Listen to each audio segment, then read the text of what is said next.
जय राम जी के मित्रों। गीता अध्याय 2 श्लोक 42, 43 और 44। यामिमां पुष्पितां वाचं प्रवदन्त्य विपश्चितः वेदवादरता पार्थ नान्यदस्तीति वादिनः कामात्मानः स्वर्गपरा जन्मकर्म फलप्रदां क्रियाविशेषा बहुलां भोगैश्वर्यगतिं प्रति भोगैश्वर्यप्रसक्तानां तया प्रथचेतसां व्यवसायात्मिका बुद्धि समाधौ न विधीयते। और हे अर्जुन, जो भोगों में तन्मय हो रहे हैं, जो कर्म फल के प्रशंसक वेद वाक्यों में ही प्रीति रखते हैं, जिनकी बुद्धि में स्वर्ग ही परम प्राप्य वस्तु है और जो स्वर्ग से बढ़कर दूसरी कोई वस्तु नहीं है, ऐसा कहने वाले हैं, वे अविवेकी जन इस प्रकार की जिस पुष्पित यानी दिखाऊ शोभायुक्त वाणी को कहा करते हैं, जो कि जन्म रूप कर्म फल देने वाली है एवं भोग तथा ऐश्वर्य की प्राप्ति के लिए नाना प्रकार की बहुत सी क्रियाओं का वर्णन करने वाली है, उस वाणी द्वारा जिनका चित्त हर लिया गया है, जो भोग और ऐश्वर्य में अत्यंत आसक्त हैं, उन पुरुषों की परमात्मा में निश्चयात्मिका अर्थात निश्चित बुद्धि नहीं होती। भगवान श्री कृष्ण अर्जुन को यह समझा रहे हैं कि लोग जब ये देखते हैं कि इस क्रिया के द्वारा मुझे इतना सुख प्राप्त हो जाएगा, तो तुम्हें इतना सुख प्राप्त हो जाएगा, तुम भी ये क्रिया करो, वेद के इस मंत्र की उपासना के द्वारा तुम्हारे को ये प्राप्त हो जाएगा, तो सुनने वाला व्यक्ति उसी के अनुसार अपना क्रिया में प्रवृत्त हो जाता है, फल की इच्छा को मन में रख करके। जैसे माता पिता कहते हैं, भाई तुम खूब पढ़ाई करो, डॉक्टर बन जाना, इंजीनियर बन जाना, जज बन जाना, आईएएस बन जाना, ये बन जाना, वो बन जाना, ऐसा ऐसा करके, या खिलाड़ी बन जाना, इतना पैसा कमाओगे, ये कमाओगे।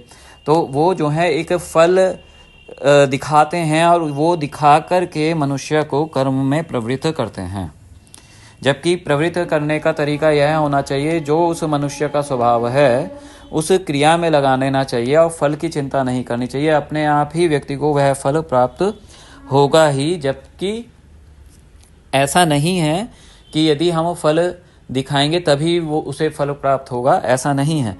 तो मनुष्य को उसका स्वभाव देखकर उस क्रिया में लगाना चाहिए और ये कहना चाहिए कि फल की इच्छा से मत करो और तुम्हारे को फल तो प्राप्त होगा ही, साथ में चित्त शुद्ध होने से, अंतःकरण शुद्ध होने से तुम्हें परमात्मा की प्राप्ति हो जाएगी। लेकिन लोग ऐसा नहीं करते हैं और वे अनेक प्रकार के विज्ञान क्रिया आदि अपने बच्चों को समझाते हैं, मित्रों को दिखाते हैं, रिश्तेदारों को समझाते हैं कि ऐसा करो तो तुम्हें ये प्राप्त हो जाएगा, ऐसा करोगे तो तुम्हें ऐसा प्राप्त हो जाएगा। और जब उन्हें कुछ प्राप्त होता है तो फिर उसके द्वारा और अधिक वो प्राप्त करना चाहते हैं, और अधिक प्राप्त हो, और अधिक प्राप्त हो। एक बिजनेस से दूसरा बिजनेस खोलें, तीसरा खोलें, चौथा खोलें, पांचवा खोलें, छठा खोलें। वो बेचारे इसी तरह से भटकते रह जाते हैं, क्योंकि परमात्म तत्व में उनकी दृष्टि नहीं है। अत्यधिक आनंद और सुख के पीछे वो भागते रहते हैं, लेकिन परम आनंद परम सुख को वो कभी भी नहीं पा पाते। तो जो अल्प बुद्धि वाले अविवेकी लोग हैं, वे अर्थवाद फल साधनों का ही प्रकाश करने वाले विज्ञान में रत हैं, वेद वाक्यों में रत हैं। तथा हे पार्थ, जो ऐसे भी कहने वाले हैं कि स्वर्ग प्राप्ति आदि फल के साधन रूप कर्मों से अतिरिक्त अन्य कुछ है ही नहीं, यह जो कर्म है यही सर्वोच्च है। ये जो फल आदि तुम्हारे को प्राप्त होंगे, स्वर्ग आदि प्राप्त होंगे, इससे तुम हमेशा सुख में रहोगे। तथा ऐसे कामात्मा लोग, भगवान बोलते हैं 43वें श्लोक में, कामात्मना, ऐसे जो कामात्मा लोग हैं, जिन्होंने भोग कामना को ही अपना स्वभाव बना लिया है, ऐसे भोग परायण और स्वर्ग को प्रधान मानने वाले, यानी कि भोग वस्तुओं को ही प्रधान मानने वाले लोगों के लिए ये ही सब परम पुरुषार्थ है। ऐसे पुरुष जन्म रूप कर्म फल को देने वाली ही बातें किया करते हैं। यानी कि जब लोग आसक्ति में फल की खोए रहेंगे तो उनका जन्म बारंबार होता रहेगा। इस जन्म मृत्यु चक्र से वे कभी नहीं छूट पाएंगे। तो जन्म कर्म फल इस श्लोक में इसलिए आया है, जब हम किसी फल की प्राप्ति के लिए कोई क्रिया आदि करते हैं तो हम कभी भी जन्म कर्म से नहीं छूट पाते, इसी तरह का फल हमारे को प्राप्त होता रहता है।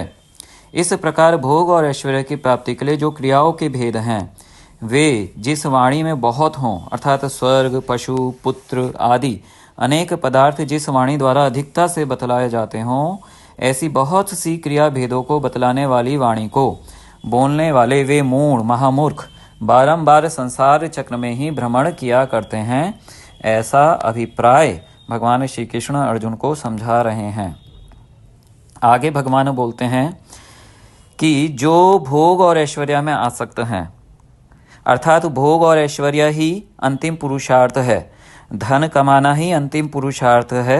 इसके द्वारा जो सुख सुविधाएं, एसी लग जाए, हीटर लग जाए, कारें आ जाए महंगी महंगी, यही सब अंतिम सुख ऐसा वो मान करके चलते रहते हैं। इन्हीं सब भोग वासनाओं में ही वो तद्रूप हो रहे हैं। क्रिया भेदों को विस्तार पूर्वक बतलाने वाली उस उपयुक्त वाणी द्वारा जिनका चित्त हर लिया गया है, भोग वासनाओं में ही जिनका मन लगता है, उनकी विवेक बुद्धि ढक गई है, आच्छादित हो गई है। उनकी बुद्धि समाधि में नहीं ठहर सकती, परमात्म तत्व में नहीं ठहर सकती। योग विषयक निश्चयात्मिका बुद्धि में उनको प्राप्त नहीं होती है, क्योंकि वह लोग इस तरह से कर्म योग में नहीं लग पाते कि फल की आसक्ति छोड़कर हम कर्म कैसे करें। अनासक्त होकर वो कर्म में नहीं लग पाते, उनको यह असंभव सा प्रतीत होता है।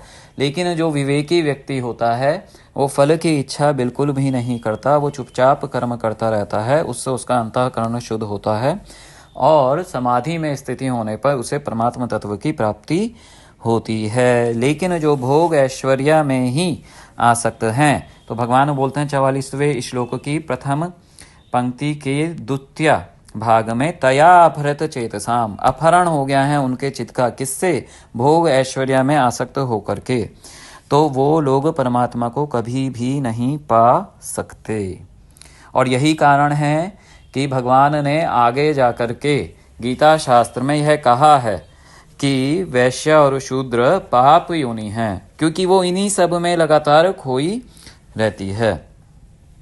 तो इसको गलत वे में नहीं लेना चाहिए। इसे हमें ऐसा समझना चाहिए कि हमको जो कर्म करना है वो फल की इच्छा करके नहीं करना है, हमें तो चुपचाप अपना कर्तव्य आदि करते रहना है। जय श्री राम। हरि ओम।